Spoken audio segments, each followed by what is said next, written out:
Welcome to morning Manna.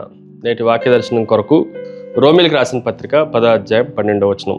యూదుడని grace దేశస్థుడని భేదము లేదు, ఒక్క ప్రభువే అందరికీ ప్రభువై ఉండి తనకు ప్రార్థన చేయు వారందరి ఎడల కృప చూపుటకు ఐశ్వర్యవంతుడై ఉన్నాడు. మరొకసారి అపోస్తలుడైన పౌలు రోమిలికి రాసిన పత్రికలో నుండి ఈ ఉదయకాల సమయంలో 4 ప్రాముఖ్యమైన సత్యాలు మనం గ్రహించాలి. దేవుని వాక్యం ఎల్లప్పుడూ మనల్ని హెచ్చరిస్తూ ఉంది. అందులో భాగంగా ఈ ఉదయకాల సమయంలో మనం ఏమి చేయాలని దేవుడు ఉద్దేశాన్ని కలిగి ఉన్నాడో అవి ఈ ఉదయకాల సమయంలో మనం గ్రహించాలి. నెంబర్ 1, జూ ఆర్ జెంటైల్, యూదుడు లేదా అన్యుడు. యూదుడని కానీ అన్యుడని కానీ యేసుక్రీస్తుకి పక్షపాతం లేదు, ఆయనకి భేదం లేదు అన్న సత్యాన్ని వచనం మనకి జ్ఞాపకం చేస్తూ ఉంది. యూదులుగా జన్మిస్తేనే దేవుడు మనల్ని అంగీకరిస్తాడా అనంటే, యూదులుగా జన్మించినా జన్మించకపోయినా, అన్యులుగా ఉన్న మనం ఏ ప్రాంతానికి చెందిన వారమైనా, ఏ ప్రజలకు చెందిన వారమైనా దేవుడు మనల్ని ప్రేమిస్తున్నాడు అన్న సత్యాన్ని మనం గ్రహించాలి. యేసుక్రీస్తు ప్రభువు అందరికీ ప్రభువు కాబట్టి ఆయనకి పక్షపాతం కానీ భేదము కానీ లేదు అన్న సత్యాన్ని ఈ వచనంలో నుండి మనం గ్రహించవచ్చు. Number 2, Jesus is the lord. యేసే ప్రభువు. యేసుక్రీస్తు ప్రభువు అన్నది అందరికీ ప్రభువై ఉన్నాడు అన్న సత్యాన్ని కూడా ఈ వచనం మనకి జ్ఞాపకం చేస్తూ ఉంది.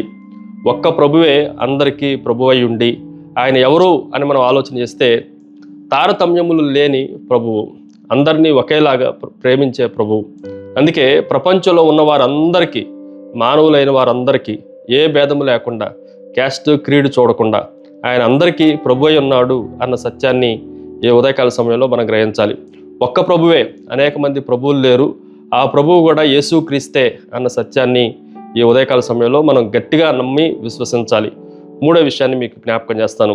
It is a joyful riches, ఆనందకరమైన ఐశ్వర్యము. ఈ వచనం చివరి భాగంలో ఐశ్వర్యవంతుడై ఉన్నాడు అన్న మాట మనకు కనిపిస్తూ ఉంది. అంటే తన గురించి, తన పట్ల విధేయత కలిగి తనకు మొరపెట్టే వారందరికీ ఆయన ఐశ్వర్యమును అనుగ్రహించేవాడుగా ఉన్నాడు అని ఈ వచనం మనకు జ్ఞాపకం చేస్తుంది.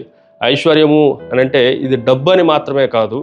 ఐశ్వర్యము దేవుని ప్రేమను మన హృదయాల్లో కుమ్మరించటం, ఆయన సమాధానాన్ని ఇవ్వటం, ఆనందాన్ని కలగజేయటం, నెమ్మదిని మన హృదయాల్లో సమృద్ధిగా కుమ్మరించటం. ఈ ఆశీర్వాదాలన్నింటినీ దేవుడు ఐశ్వర్యంగా మనకు అనుగ్రహిస్తున్నాడు అన్న సత్యాన్ని కూడా మనం జ్ఞాపకం ఉంచుకోవాలి.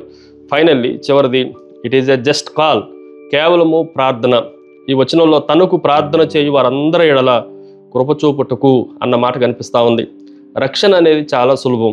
రక్షించబడటం యేసుక్రీస్తు ప్రభు దగ్గరే మనకు లభించే ఒక అమోఘమైన కృపావరం. ఈ భాగాన్ని మనం జాగ్రత్తగా ఆలోచన చేస్తే మనం గొప్ప గొప్ప కార్యాలు ఏమీ చేయాల్సిన అవసరం లేదు. ఏదో సత్కార్యములు, మంచి కార్యములు, వేద కార్యములు జరిగించి మనము రక్షణ పొందలేము. కానీ ప్రభువునందు విశ్వసించి ఆయనకు ప్రార్థన చేయటం వలన, మనపూర్వకంగా హృదయపూర్వకంగా మనము ఆయనను వేడుకొనటం వలన రక్షింపబడటానికి అవకాశం ఉంది. ఆయనను పిలవటం మన వంతై ఉంది, ప్రార్థించటం మన వంతై ఉన్నది అన్న సత్యాన్ని మనం గ్రహించాలి.